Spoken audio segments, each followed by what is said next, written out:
Bismillahirrahmanirrahim. Assalamualaikum warahmatullahi wabarakatuh. Apa kabar anakku semuanya yang di rumah? Sehat? Semoga hari ini kalian dalam keadaan sehat, bugar, dan siap untuk menerima pelajaran. Oke, kita lanjutkan sila yang ketiga. Apakah sila yang ketiga, nak? Hafal? Oke, Persatuan Indonesia. Nah, Bu, sikap apa saja yang mencerminkan sikap persatuan Indonesia ini, Bu? Apa saja kira-kira? Ya, yang pertama, bangga dan cinta terhadap tanah air dan bangsa. Nah, kalian bangga nggak menjadi anak Indonesia? Coba, apa yang membuat kalian bangga menjadi anak Indonesia? Coba, kalian pengen tahu? Kalau Budian, karena Budian suka makan, Budian itu bangga banget. Kenapa? Karena Indonesia itu mempunyai banyak sekali makanan khas, makanan daerah khas daerah. Ya, kalau Budian kebetulan berasal dari Madiun, nak. Kalau Madiun itu punya makanan khas, namanya sambal pecel. Kalau orang Solo apa? Makanan khasnya apa? Ada timlo ya. Apalagi ada selat Solo, macam-macam ya. Pokoknya yang manis-manis, yang enak-enak. Kalau orang Jogja ada apa namanya, nah, gudeg. Itu baru yang ada di Jawa, belum yang ada di luar Jawa, ya kan? Setiap daerah mempunyai makanan khas sendiri, yang punya khusus bumbunya, rempah-rempah, yang sampai orang luar negeri aja rela berbondong-bondong datang ke Indonesia mau mencari rempah-rempah. Nah, itu yang membuat kita bangga. Jadi kita harus bangga terhadap tanah air kita, ya kan? Itu baru makanan khasnya. Belum yang lain-lainnya, ada rumah adatnya, kemudian bahasanya, kemudian sukunya, kemudian wah, Allah itu melimpahkan negara kita itu dengan kekayaan yang berlimpah yang luar biasa. Nah, Budian yakin suatu saat nanti, mudah-mudahan anak-anaknya Budian yang di kelas 5 ini suatu saat nanti pasti akan menjadi seorang yang revolusioner, begitu apa sih bahasanya, terlalu keren ya. Kalian akan menjadi seorang pemimpin nanti yang bisa mengolah kekayaan yang ada di negara kalian sendiri, ya. Jangan sampai ke negara kita ini yang mengolah sampai orang luar negeri. Nanti yakin Budian suatu saat satu dari kalian ya pasti akan bisa mengeksplor apa yang telah Allah kasihkan ke negara kita. Gitu ya, nak ya. Syaratnya satu, kalian harus rajin belajar ya. Oke, selanjutnya apa itu? Mengembangkan sikap saling menghargai. Sama di sila pertama, sila kedua, ini di sila ketiga sikap saling menghargai lagi ya. Karena itu adalah ruhnya kita sebagai orang Indonesia yang mempunyai dasar negara yaitu Pancasila. Kita itu harus saling menghargai ya. Gitu. Selanjutnya, yang ketiga, membina hubungan baik dengan semua unsur bangsa. Unsur bangsa itu siapa aja, Bu? Nah, barangkali ada di antara kalian yang belum tahu atau barangkali sudah tahu tapi lupa. Unsur-unsur yang membangun sebuah bangsa bisa disebut sebuah negara, itu apa saja unsurnya? Ada wilayah. Nah, Indonesia punya wilayah? Ada tempatnya? Ada dong. Kemudian ada pemerintah. Kemudian ada pengakuan dari negara lain. Dan yang paling penting itu ya di dalam negaranya itu harus ada penghuninya, harus ada rakyatnya gitu. Ibarat sebuah rumah ya, rumahmu kalau nggak ada penghuninya bisa nggak disebut sebuah rumah? Bisa, bukan ada bangunannya tapi orangnya nggak ada, ya kan? Lucu namanya ya, rumah kosong, nanti rumahnya hantu isinya. Enggak. Kita lanjutkan kembali ke materi. Membina hubungan baik dengan semua unsur bangsa. Unsur bangsanya siapa? Ya itu tadi, manusianya itu tadi. Kita harus membina hubungan baik. Kita bertetangga, bermain sama, ini contoh kecil yang setiap hari kamu lakukan. Kamu bermain sama teman-temanmu. Bermain dengan teman berbeda hobi, berbeda kesenangan, berbeda macam-macam. Ada laki perempuan. Nah, ketika sedang kamu bermain itu kan kamu harus menekan ego. Ya, apalagi kalau bermain sama namanya anak banyak kan, wah aku gak seneng karo kayak seneng ada ini bu kayak ini. Nah, itu kita harus redam. Kenapa? Untuk membina hubungan baik ini tadi ya. Jadi begitu, karena itu sesuai amanat dengan Pancasila. Sila keberapa, Bu? Sila yang ketiga gitu. Selanjutnya, menjunjung tinggi persatuan dan kesatuan. Nah, ini yang paling penting ya. belakangan ini bahkan mungkin ada banyak dari kalian yang mungkin sudah dipegangi HP sama orang tua, banyak sekali mendengar berita-berita hoax, berita-berita bohong yang sengaja disebarkan oleh orang-orang yang tidak bertanggung jawab. Tujuannya apa? Untuk merusak persatuan dan kesatuan. Biar, maaf katakanlah 5A ben musuhan karo 5B, 5B ben musuhan karo 5C. Nah, kalau sudah bermusuhan antara sesama teman, siapa yang senang? Sing keplok-keplok sapa cak? Setan, bener. Ya, enggak boleh. Apalagi kita sesama umat Islam ya, apalagi kita kan anak-anak muslim, anak-anak Islam. Anak orang Islam itu adalah sebagai ibaratnya apa Bu? Ibaratnya ini tubuh ya. Kalau satu tersakiti maka kalau ibaratnya kalau kulit kepalanya sakit, seluruh tubuhnya merasa sakit, begitu kan? Nah, itu sama dengan yang diamanatkan Pancasila. Sila yang ketiga Persatuan Indonesia itu juga mengamanatkan bahwa kita itu harus menjunjung tinggi nilai persatuan dan kesatuan. Kita tidak boleh terpecah belah, ya. Kita harus bersama, kita harus bersatu untuk mewujudkan negara Indonesia yang merdeka, ya, yang aman, nyaman untuk ditinggali itu tadi. Ya. Kita lanjutkan sila yang keempat.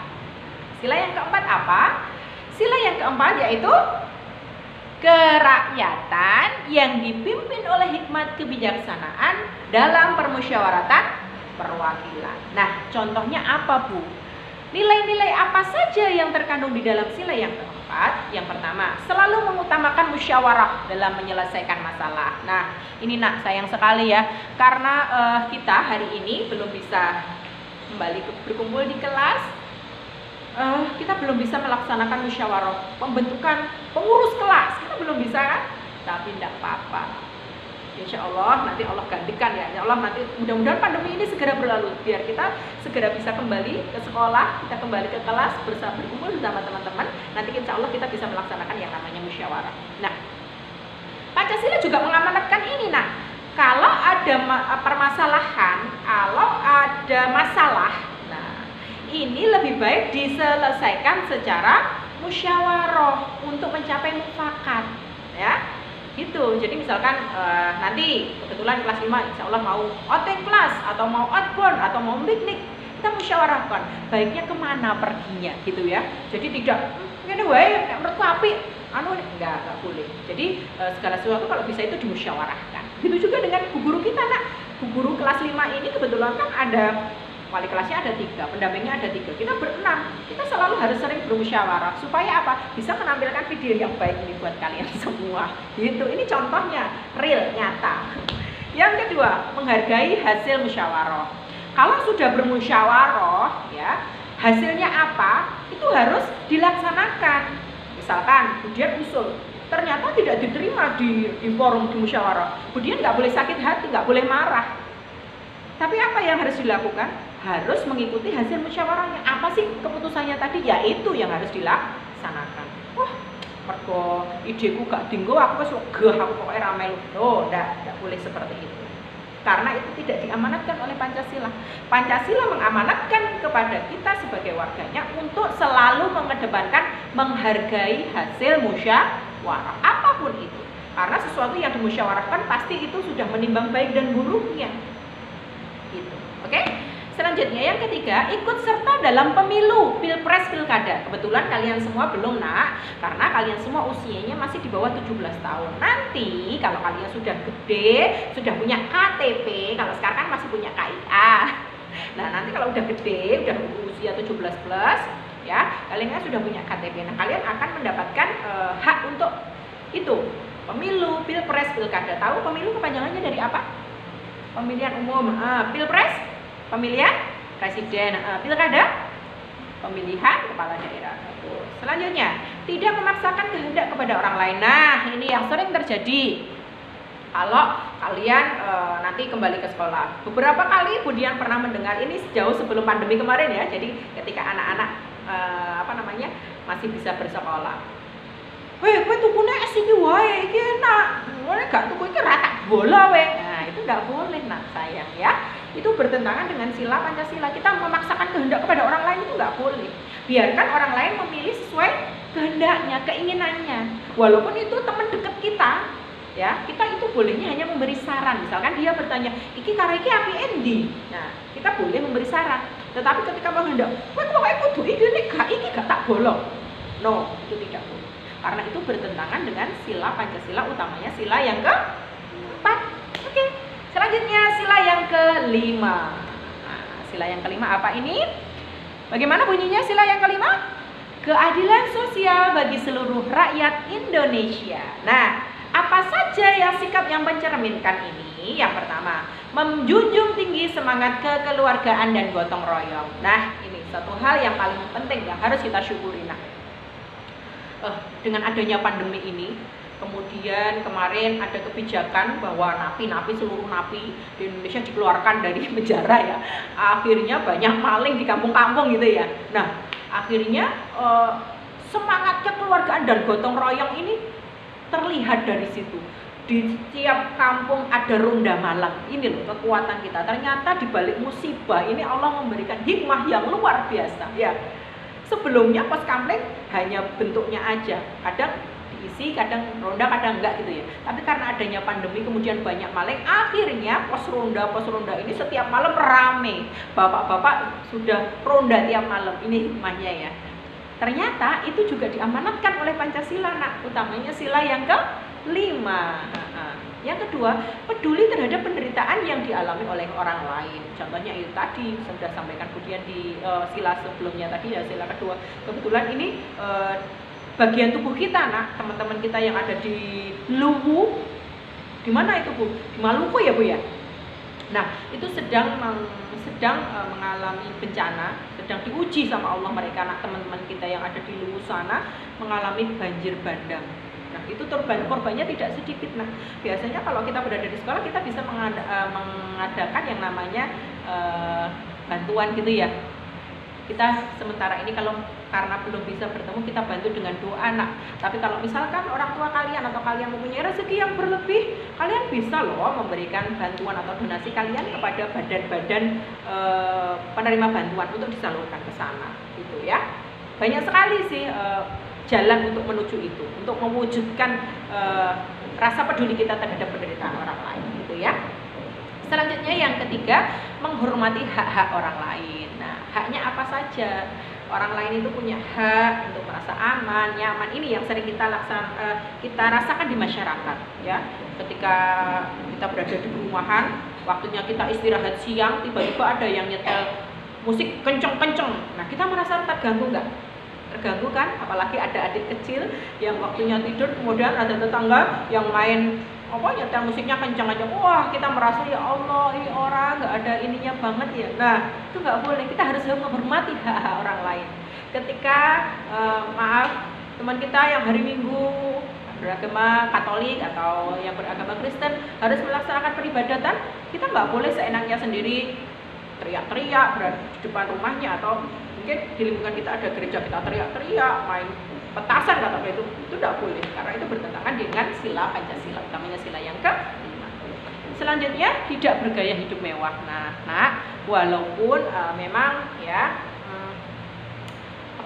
harta benda itu Allah titipkan kepada kita atau kepada orang tua kita, itu hak kita memang untuk, apalagi sekarang sudah ada status di WA, jebret foto makan di sini digawe status, jebret duwe sendal anyar digawe status, punya sepeda baru, ini lagi ngetren sepeda baru ya.